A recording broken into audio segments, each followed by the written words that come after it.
270 kilograms, and we can get the seat above 900 mil should we wish to.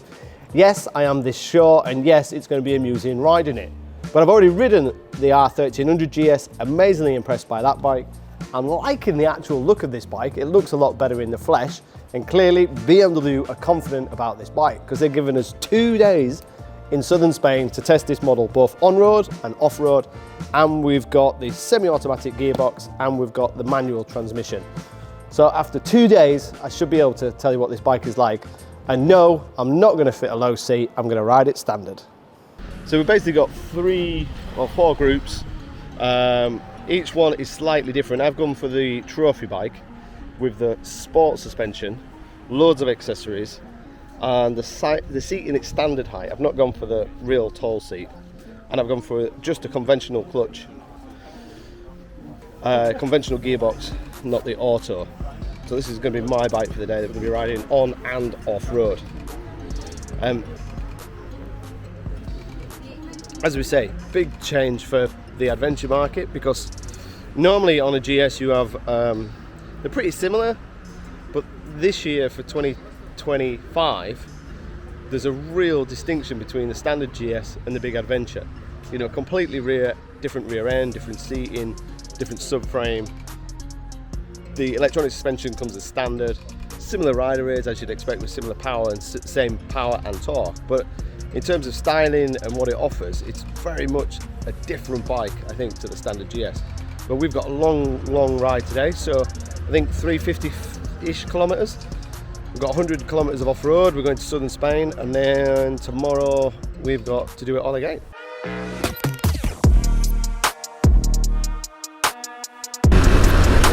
Woohoo! So I think we're on the Karoo tyres. I'll have to double check because I just kind of jumped on it this morning. Didn't expect us to be doing this much off-road. I thought we'd just be having a bit of a tinker, but the instructor or lead rider's letting us have a bit of fun. I'd have to double check what the settings on the Enduro Pro is, because it's letting me slide, but if you put a little bit of lean on and gas it, it won't let you slide. And then it allows you to wheelie as well. So I flicked it into dynamic just to tighten up the suspension, because in the road mode it's very set to comfort. Like, you can feel it going through the stroke as you change direction, or when you brake heavy. Check out that for a view. People come to Málaga to lie on sun lounges and get a suntan and drink sangria and go to karaoke bars. They are completely missing out. Riding off-road around here in southern Spain is just mint. You just see the ocean in the distance.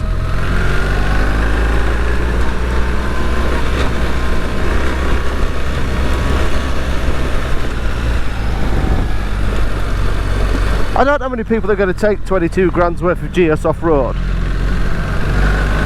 but if you do, it does it, and it does it with relative ease.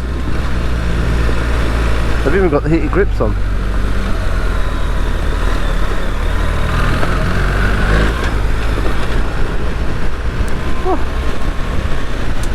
Every now and then you see one of these massive rocks that have rolled off the cliff. They had a lot of rain apparently last week, so you get big boulders just kicking about. Oh Jesus, the front tyre is like, and the front wheel is taking some punishment. I mean, that is a lot of weight, but whoa, but it's taking it. I mean, what are these wheels made of? Granite. So we've just filled up, and like one of the guys said, we've probably got enough. We're in southern Spain, we've probably got enough fuel to get to Marrakesh in Morocco, which is probably not far off. If I go to my vehicle, 577 kilometre range. That's some range, isn't it?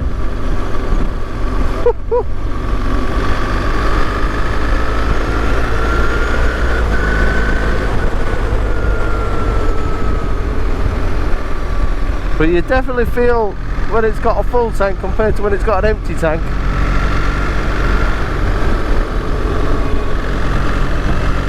Yeah.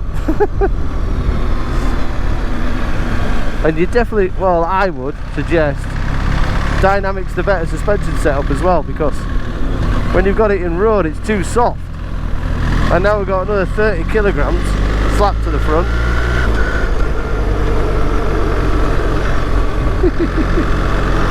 That is a little bit ridiculous, isn't it? If we rode this steady, we could have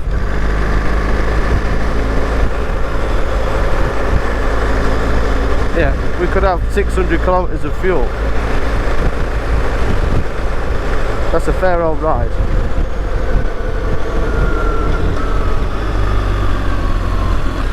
Hey cow.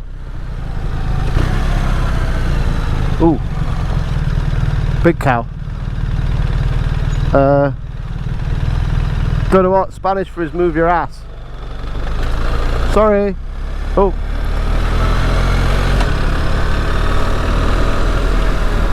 Sorry dude. Oh Jesus Christ. It's complete gridlock. I don't want to scare the little one. Yeah, Mum's not too happy, look. Sorry. Sorry.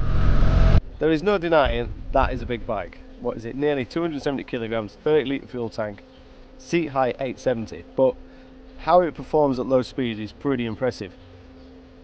How it performs off-road is even more impressive. The off-road mode, not the standard one, but the dynamic enduro, lets you take such liberties with the ABS and traction. You can kind of spin it and slide it a little bit and it'll bring it back every time. We've done quite a bit of road, but nothing too taxing, nothing too stressful. We are on the Metro off-road bias tyres, so you can't push the handling that much. I've had like my toe sliders touched down once or twice, so we're putting in a bit of effort.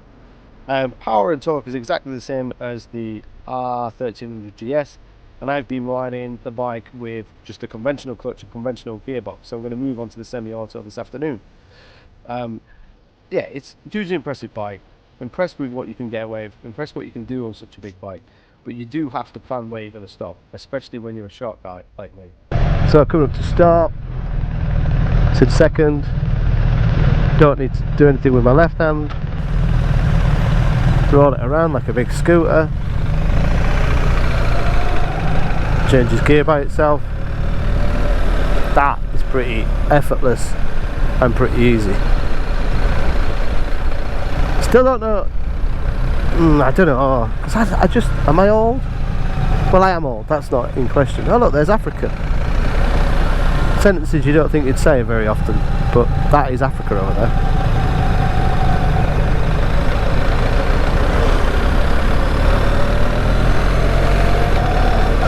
Yeah, it is good. So this is day 2 of the big adventure test. Yesterday was, well, just shy of 300 kilometers. A bit low on pressure on the back. Today we've got another 300 kilometers to do, all the way back to Malaga. We're going to start off by riding down the coast, apparently, off-road. And then we're going to get some freeway and some highway stuff in as well, because we didn't do much of that yesterday. I've only got normal cruise control, but the other bikes, they've got the adaptive radar and the blind spot detection kind of stuff and the anti-collision. But we've just got standard cruise control on this bike, so I might swap bikes later on. But yeah, phenomenal day yesterday, like a proper 300 kilometer test of switchbacks, country roads, lots of off-road. And it is doing exactly what it says on the tin. It is a big adventure bike.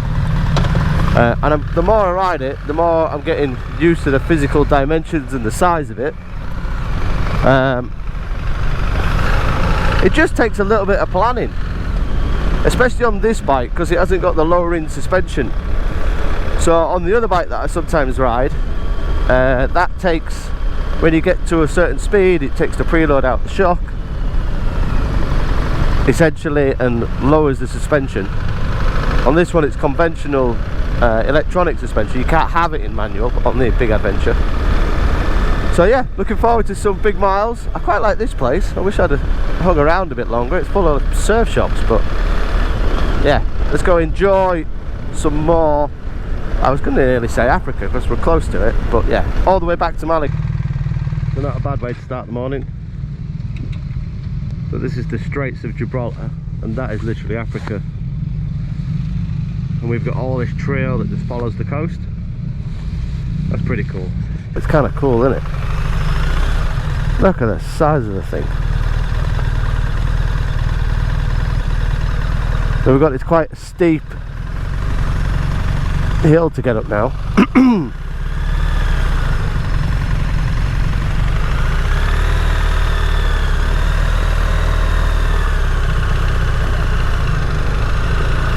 Cool.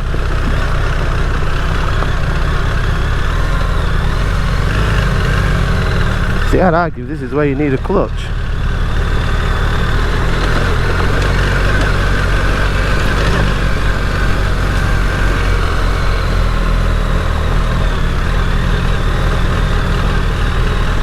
Look, another one there, look. Woo, that's a big drop.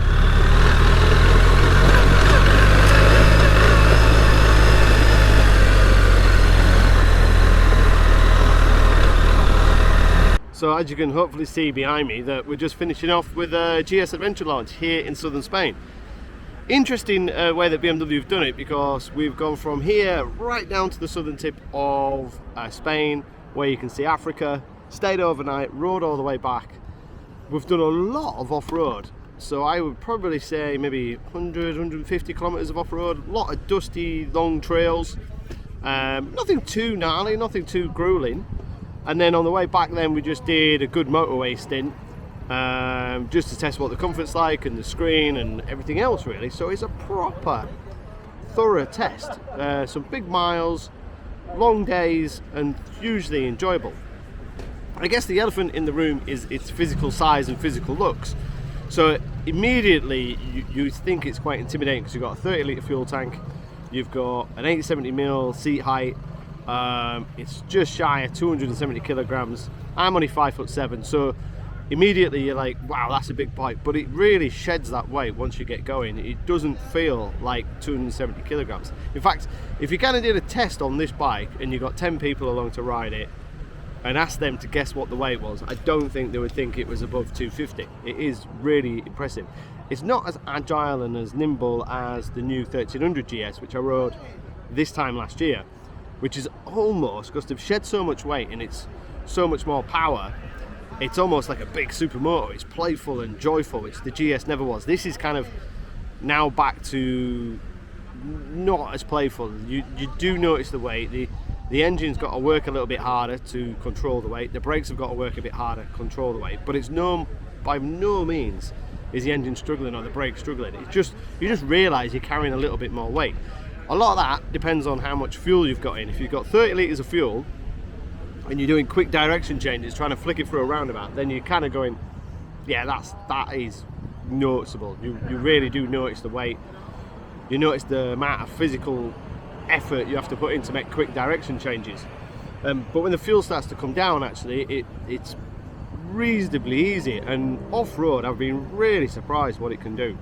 Like second gear in an Enduro Pro, you know, a little blip of the clutch and it'll pop a wheelie. The ABS is super strong off-road, on front and rear. The traction control off-road works really well, allowing you to just get a nice progressive slide, just controlling the bike. The power delivery, the fueling is excellent.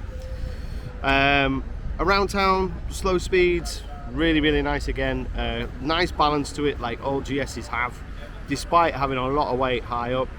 The fueling again is really excellent. We've got the electronic suspension, the DSA, if I remember rightly, which is the only suspension you can have on the adventure bike. You can't have standard conventional suspension.